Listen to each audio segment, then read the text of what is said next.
மக்களே, கடவுள் மலையில் பிரசங்கம் செய்தார். அதில் முக்கியமானவற்றை நாம் இன்று பார்ப்போம்.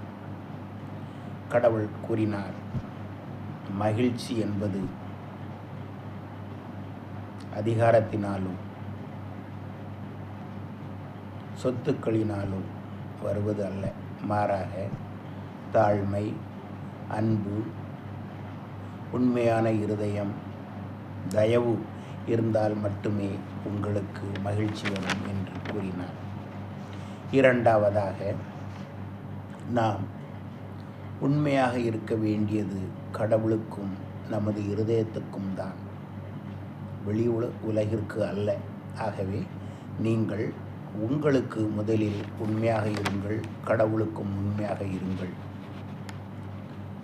உங்கள் இருதயத்தை தூய்மையாக வைத்துக் கொள்ளுங்கள் என்று கூறினார். மூன்றாவதாக, நீங்கள் அடுத்தவர்கள் உங்களுக்கு என்ன செய்ய வேண்டும் என்று நினைக்கின்றீர்களோ அதையே அவர்களுக்கும் செய்யுங்கள் என்றார்.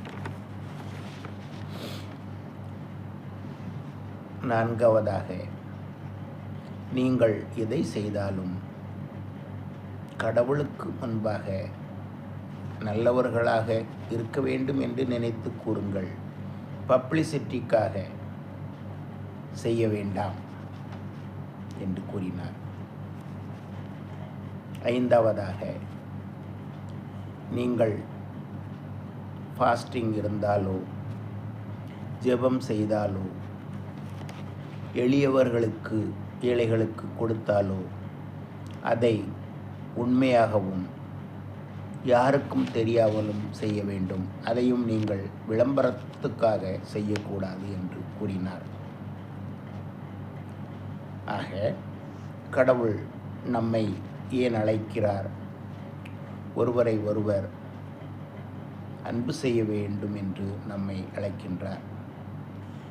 பழைய மனப்பான்மையெல்லாம் விட்டுவிட்டு புதிய மனப்பான்மை, அதாவது அன்பே தெய்வம் என்பதை ஏற்றுக்கொள்ள நம்மில் அழைக்கின்றார். நாம் உப்பும் வெளிச்சமுமாக இந்த உலகிற்கு இருக்க வேண்டும் என்று கூறினார். பகைவரிடமும் அன்பு செலுத்த வேண்டும், செலுத்துங்கள் என்று கூறினார்.